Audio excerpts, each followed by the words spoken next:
Hey, hello, how are you? Welcome back to my channel. If you're new, I'm Katie and welcome to another bookish adventure.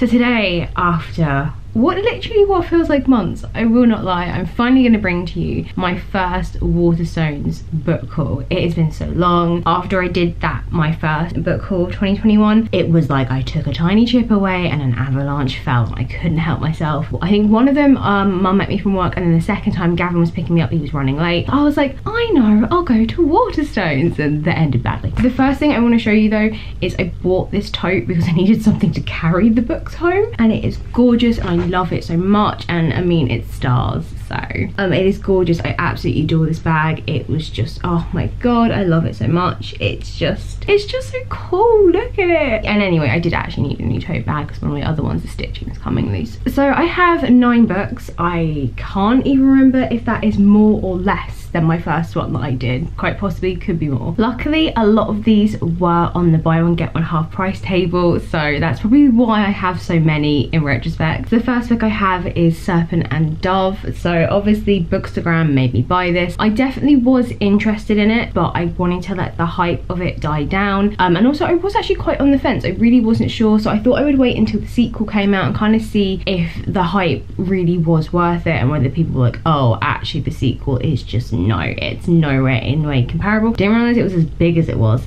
Dang nabbit. But the premise of it I do really love. There's something about it, but I just kind of needed the hype to just settle. So the premise of this one is that a witch and a witch hunter, I think he's a witch hunter, he's to do with the church anyway, and they are obviously against the witches, are forced into marriage. I've tried to keep away from spoilery type things. I'm not 100% whether he knows she's a witch, but I feel like he doesn't know and she's trying to keep it from him. So yeah, they are forced into marriage, and obviously the witches and the church's worlds are going to collide, and I'm getting the vibe of enemies to lovers. That better be freaking enemies to lovers, but I'm kind of hoping like for some twists, some betrayals, and maybe like some coming back together. I want all of it. I want the whole emotional roller coaster. But yeah, this is a trilogy, I'm pretty sure, so that suits me quite happy. I'm trying to steer clear of massively long series because that's my life basically. Next up is Witches Steeped in Gold. If I'm honest, I bought this pretty much not knowing anything about it really. I think I'd read a couple of things on it, and I think where I have been gathering more books by black authors, and they've been so good so far, I kind of read the summary and went, you know what, this sounds like a bit of me, like let's go for it. And also the cover is just, I mean, come on. So this focuses on the 2 witches, one of them who has spent pretty much her life in a cell, exiled from where she belonged, and the other she has spent steeped in gold on the throne, or at least within the royal family, but with stolen magic. And these 2 girls are gonna come together to overthrow the woman who has sort of put them in this position, I'm guessing, sort of just from the quick summary that I've read from this. I just love it. I need more witch and magic books in my life. I definitely want more witch books, but there's something about this. I love the kind of idea of potentially 2 enemies coming together, and especially 2 who've been in very different situations. So they're not like they're both battling for the same thing. They're coming from 2 very different places, one from exile, one from like living in a life of luxury. So yeah, I'm very excited for this one.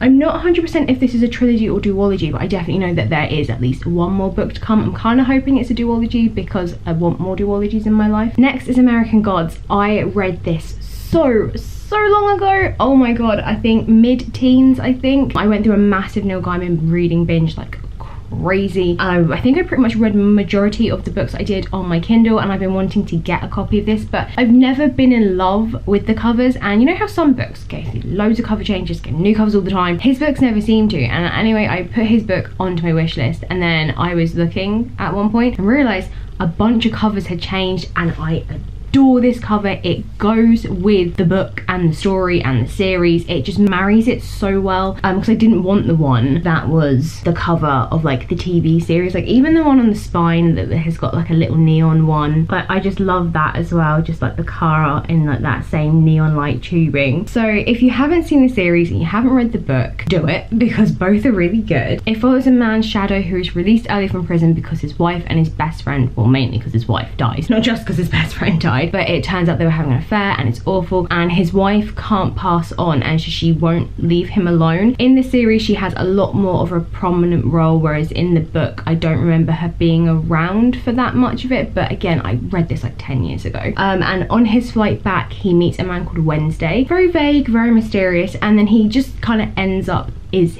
in his employment, basically. Kind of bodyguard, kind of henchman, just following him around America, making these random stops at different places. And at these random stops in different places, he ends up meeting gods. So Wednesday is Odin, and he meets a bunch of others, and I really love the idea of the personifications that the gods embody and what they create. So you have like the gods of old, and they are battling against the new gods, like media, TV, stuff like that, techno boy. I just think it's so cool. So you have general ones like Easter and like, but then you have ones from actual real deities. The combination of it was so cool, and then the idea that they're battling these new gods which are taking over our lives, it was just so good. There's a whole chapter, when a whole section actually, when Shadow lives in this town, and there's like, it's almost like a book within a book. It is crazy, which is why it's so big, but it is easily one of the best things I've read. But it was so long ago, and I know that going into it older, maybe more mature, I will understand a lot more of it. And the TV series so far, I mean, I have only watched the first series, it was brilliant. But obviously, yeah, some characters are given more to life, which I actually really appreciated in the sense of his wife in a very weird way. But yeah, I highly recommend this. To be honest, I highly recommend like all his books. Next up we have is Lore, and I was really on the fence about buying this because I love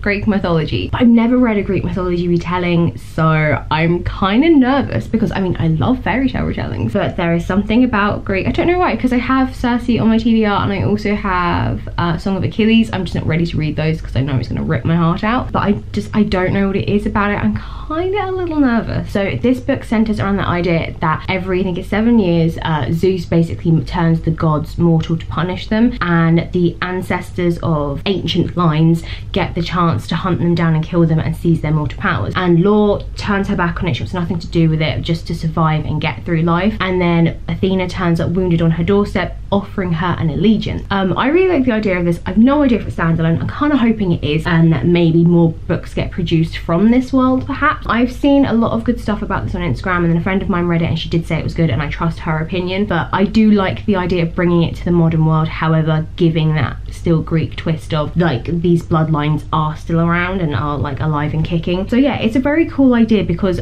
from reading and listening to the Greek mythology that I have, the gods so deserve to be punished because we mortals got punished for basically everything that they did. It kind of seems very fitting that they actually should have this punishment put upon them. Next up we have Court of Miracles, and honestly I was very unsure as to whether or not I would buy this in the end. I don't know why. So this straight off the bat was marketed as a kind of Les Mis meets Hunchback of Notre Dame meets like the Musketeers, and I was like, hello, this sounds very fun. I mean, I've never read Les Mis or Hunchback of Notre Dame, but I love the film. So yeah, I really enjoy that era. I think it is very cool, even though plague and death, not so great. Poverty being rife. There is something about that is very magical, I suppose, from the point of view of the rich.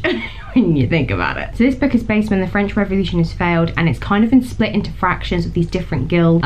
So you have like the Flesh Guild, so I think we all know what that is, and it's basically thieves, assassins, robbers, the worst of the worst. And Eponine's sister is taken and she is sold off into the flesh trade, so she is obviously going to rescue her sister, and she has to band together, I think at least with one thief. There may be a whole heap of them. I'm kind of thinking maybe Six of Crows vibes, just that kind of like, you know, Band of Brothers type feeling. But yeah, I love the idea of this, that is that kind of, it's a real historical era, but everything has changed. You now have like this kind of den of thieves type feel to it, because I always have felt like the Court of Miracles, I don't know why I've always gotten this vibe that potentially it was just this underground, not fun but fun kind of place where, yeah, you had maybe these different warring gangs. I don't know where I get this from, because clearly I'm so historically inaccurate. The Devil in the Dark Water is next, and honestly this is probably quite a wild card book for me. I think this is very unlike books that I've read, and honestly I blame my Bookstagram group chat for me buying this, because they all loved it. And yes, the more I read it, the more I liked it, and it also gave me Dracula vibe because of the journey that happens in Dracula. You get the story of the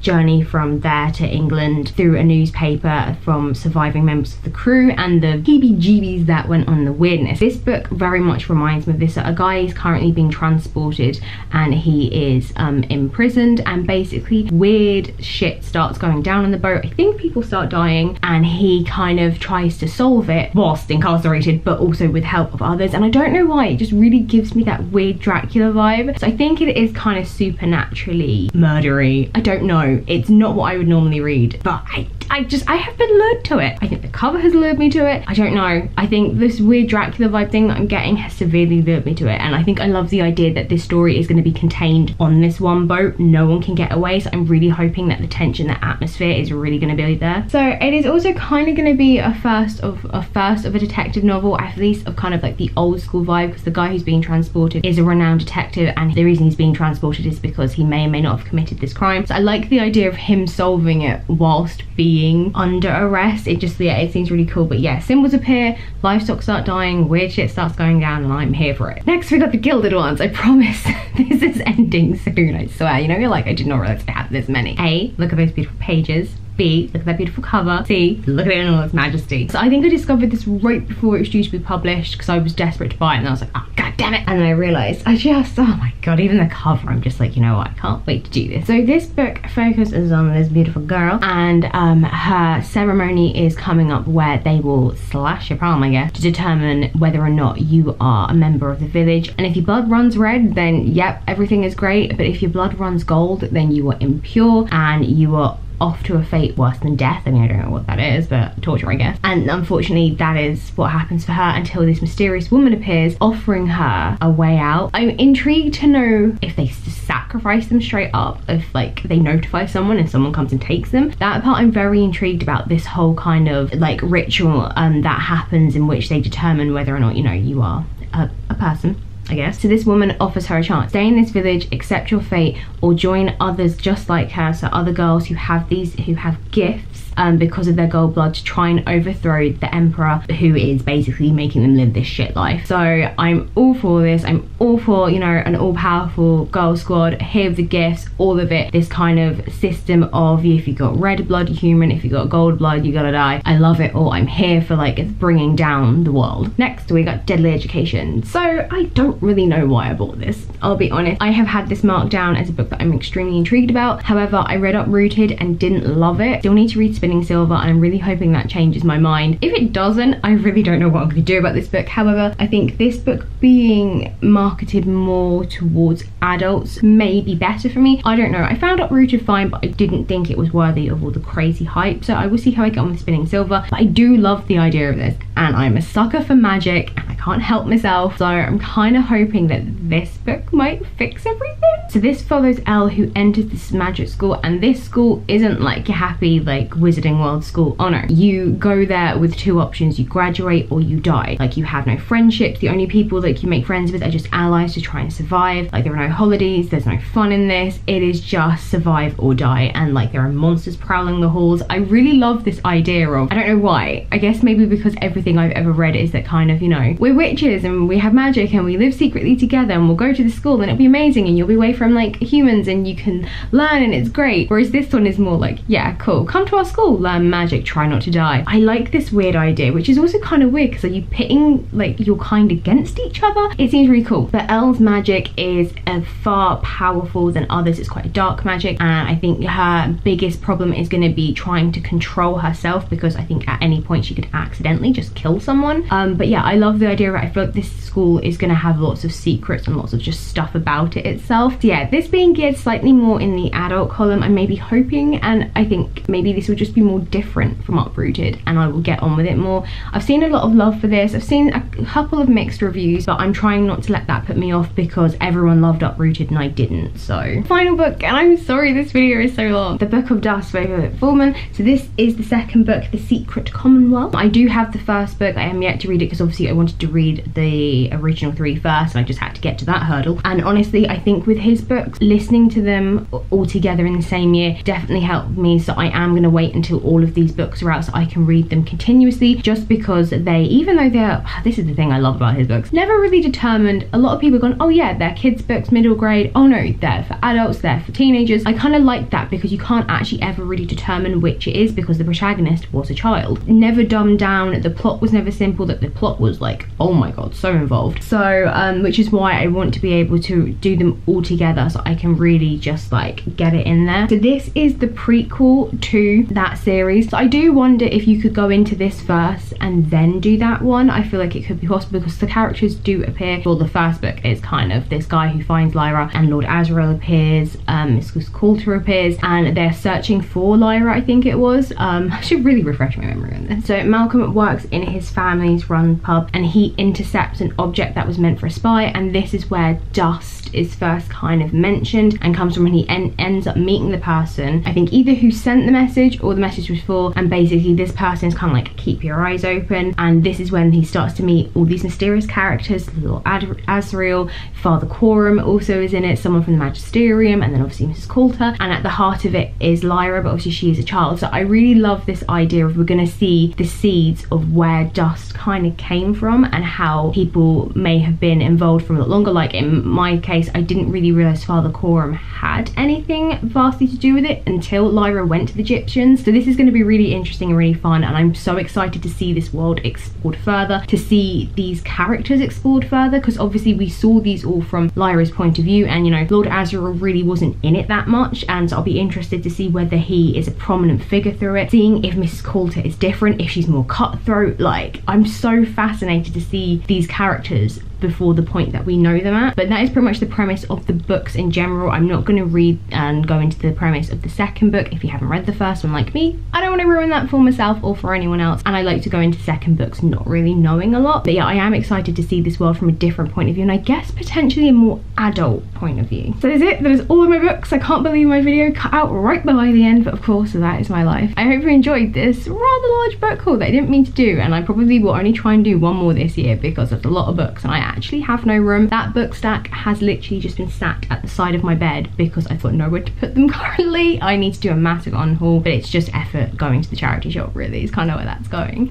So yeah, in the comments let me know, have you read any of those? Are there any you would suggest I read first? Thoughts on all of it? Tell me like the latest books that you've read. Yeah, just everything. If you've enjoyed this video, if you've made it here to the end, then thank you so much. Hit that like button if you want to, and if you're new, subscribe, and then yeah, never miss a video. I swear they're not always as long as this. I hope you have a good day, and I hope you have a good weekend, and I'll see you in the next one.